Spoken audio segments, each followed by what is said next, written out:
Министре, со оглед на глобалната инфлација или финансиска криза која некако продолжува во континуитет, прво пандемијата, сега руско-украинската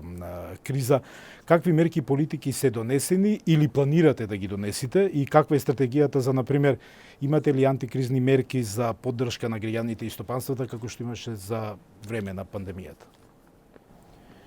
Во однос на кризата 2023 година планиравме дополнителни средства за оваа намена околу 225 милиони евра, или тоа се 1,5% од бруто домашниот производ, од вкупно 4,6% од буџетскиот дефицит, значи 1,5 спаѓа токму на овие мерки. Предвидуваме средства за енергетскиот сектор во однос на субвенционирање на цената на електрична енергија за домаќинствата.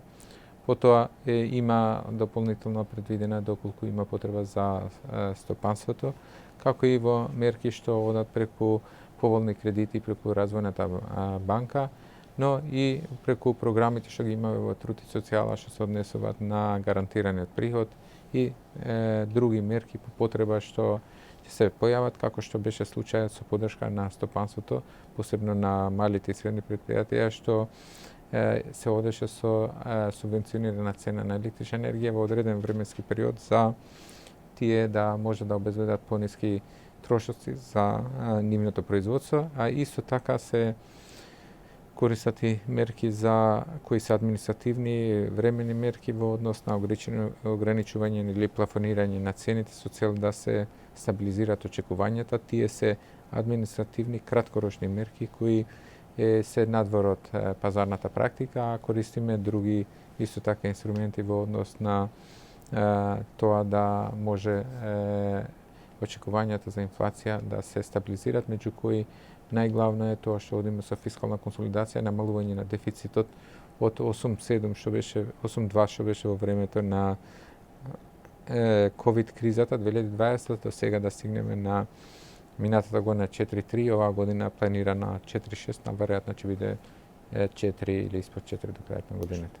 Иако македонската директна изложеност кон украинската или руската економија е мала, знаеме дека многу ресурси доаѓаат од овие две земји, но во една ваша анализа правите паралела како сето тоа може да има негативни ефекти кои главно доаѓаат преку европската или глобалната економија.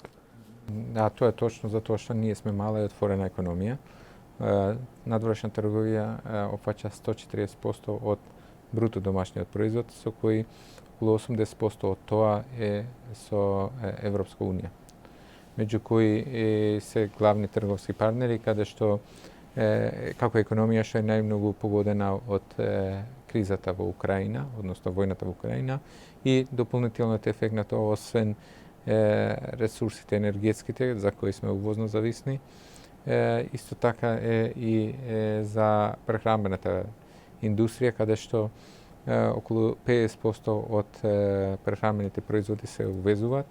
а тие сочинуваат околу 40% од трошоците на живот. Така да во тој поглед се очекува дека тоа што се случува на европските пазари да се пренесе кај нас и затоа ние користиме толку меанизми, инструменти да можеме да се заштитиме. Неизбежно е да ве прашам за изградбата на новите автопатишта која предизвика бурни реакции кај јавноста и кај опозицијата. Изминатата недела започна најголемата градежна офанзива, изградбата на 4 автопати долж коридорот 8 и коридорот 10. Знаеме дека инфраструктурата е многу важна, но како ќе се увери македонската јавност дека овој проект нема да заврши како автопатот Кичево-Охрид, кој се уште се гради? Ќе треба да чекаме 5 години за да ја видиме ефикасната реализација. Јас разбирам јавноста во смисла на тоа дека има лошо искуство во минатото, но секако дека ова е една одлична шанса, можеби единствена за кратко време да се направи квалитетен автопат во оваа важна делница, значи со коридорот 10 и коридорот 8, нашата земја, значи Македонија, станува во крстосница на трговските патишта, клучните паневропски коридори, и тоа геостратешки е важно и за целиот регион, не само за нашата економија. Од тој аспект апсолутно сум убеден дека овој проект неколкократно ќе ја подобри економската позиција и економскиот раст. 2% од номиналниот брутен домашен производ на годишно ниво е износот на овој проект, што значи дека во наредните 5 години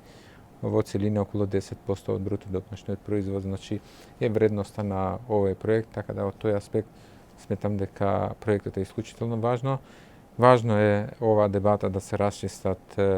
дилемите, но тоа што е јасно, законите се пред нас и треба да се реализира овој исклучително важен проект за нашата економија и државата воопшто и граѓаните, затоа што тоа не само економски, туку ќе го подобри квалитетот на живење. И за крај имате ли план како да го забрзате економскиот раст? Се работили на тоа, има ли некој? Благодарам. Дел од тоа веќе го одговоривме со последно прашање, значи коридорот 8 и 10, автопат, транспортната инфраструктура, автопати, железничката пруга на западниот дел од коридорот 8 и коридорот источниот дел и западниот дел на железницата, покрај тоа исто така модернизација на железница коридор 10, инфраструктурните проекти во областа на енергетската безбедност, независност и други инвестициски аспекти. Тоа де факто е дел од нашиот план за забрзан економски раст, каде што преку зголемување на инвестиции по буџетот веќе имаме историски највисоко ниво на капитални расходи, 5,3% од бруто домашниот производ, за разлика од просекот во минатото од 2 до 2,5%. Сега имаме дуплирано тамо, исто така поддршка на програми за поддршка на инвестиции во приватниот сектор. Очекуваме дека инвестициите во наредните 5 години, значи во вкупната економија, од тоа што сега се на 37-32%, да стигнат на 38-39% од бруто домашниот производ. На тој начин ќе се генерират дополнителни работни места, но и економски раст што ќе се дуплира во однос на тоа во минатото. Ако во минатото било 2,5, сега очекуваме 5% просечен годишен раст во наредните 5 години и тоа да биде едно повисоко ниво на динамика на раст на економијата на среден и долг рок. Ви благодарам. Благодарам и на вас.